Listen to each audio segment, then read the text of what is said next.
Welcome to Quick Tactics. Okay, welcome. I just thought I'd run through a very quick combat and explain just a little bit how combat works, but also how, importantly, disengagement works. Like, why would you disengage from a combat in Bot War? And, will it, or why wouldn't you disengage from a combat in Bot War? So we've got Alita, who is a Valiant, and we've got Destructor, who's from the Corrupted, and we have here, basically Alita, she is strong, but she also only has 5 damage. Destructor is obviously at 14 versus 18, is way more powerful at 18. Now, Destructor has rolled up 2 on his Fueled by Hatred, so he has 3 energy. I've actually given Alita 3 energy, although she only comes with 2. Both of them have actually pretty good in close combat. Sorry for the reflection there on that. Pretty good in close combat. So let's see how they go, and I'll try and talk through it as I go. Okay. So now, obviously the models are apart, and each model in Bot War usually only gets 2 activations. So the first activation with Alita, she's going to go first with an SR of 6 versus an SR of 7. So Alita will go first. So she is going to use her first activation to move into base-to-base contact with Destructor. Now, her second activation, she is going to fight a round of close combat. Sorry for the shaky camera. And we are going to spend 1 energy to do the close combat. Now, we're actually going to boost that close combat with a second energy, because we can afford to do so, which will give us, she's got a close attack of 2, so that will be 2 purple dice, and then you always get a critical dice extra. Now, these dice do have names. This is actually called an A3, but they're all D3 based. This is an A3 for attack 3. This is called a C3 for critical 3. So this is basically a D3. And so she's got 2 plus a critical. You always get that standard in a close attack. And she boosted an A3. You can't boost any other dice except for the main dice. So she's boosted an A3 for a total of 4 dice. Now, Destructor, that reflection, terrible, has got 3 shields. So he actually would get 3 of these dice. Now, these dice here are called S3 dice and for shield. And so you got those 3, and he's actually going to boost a shield as well for a total of 4. So let's see how they go. So first strike here for Alita, she is going to use her attacks. See what we get. Right, now, Alita's got a pretty good roll there, actually. She's got 3 on the critical, which is the highest you can get. She's got 2 2s and a 1 for a total of 8. Now, she does have a special rule called Combat Scimitar. So she is actually going to she can re-roll up to 2 dice, but she's only going to re-roll that one. See what happens. So we've just got a 1 again, so we've still got a total of 8. Right, so we've got a total of 8 for Alita. Let's see what Destructor gets. Now, Destructor has got a total of 4.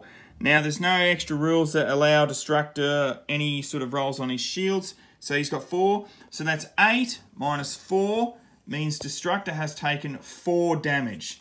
So Destructor is down to 3 damage left on his card. Now, if you cause just 1 point of damage on an attack, you can elect to disengage from a combat. Now, that combat, disengaged, why would you do that? Well, you step back 1 inch. There is reasons for and against stepping back. Now, as Destructor's going to activate next, because he's on an SR7, it will mean that Destructor will have to burn one of his activations in order to move back into close attack with Alita, which means that he'll only get one close attack against Alita, whereas if she hadn't stepped back like this, he would actually get 2 close attacks on Alita, which would be potentially, I think it would destroy her. So if she steps back and forces Destructor to burn an activation to get into close combat, then he's only got 1. So much greater chances of her surviving. Now, why wouldn't you step back? Well, if you can't actually use any ranged attacks into or out of a close attack. So if Alita stays in close attack, she might figure if there's lots of corrupted like lying around in wait to use a ranged attack on her, the chances of her being destroyed by that might be higher than being destroyed by Destructor. So she might want to stay in close attack in order to avoid being a target for a ranged attack, in which case she'd just have to take her chances with 2 activations against Destructor. Anyway, in this case, I think it's best that Alita step back, which means that Destructor, with his 2 energy,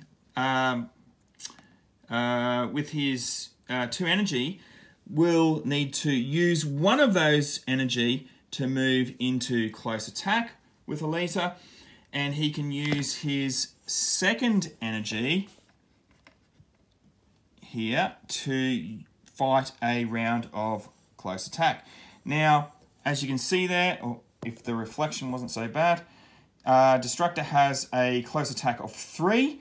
That means he's got 3 of these purple dice to use, and you always get a critical dice. He doesn't have any extra energy to be able to boost the attack, so he is fighting with 4 attack dice.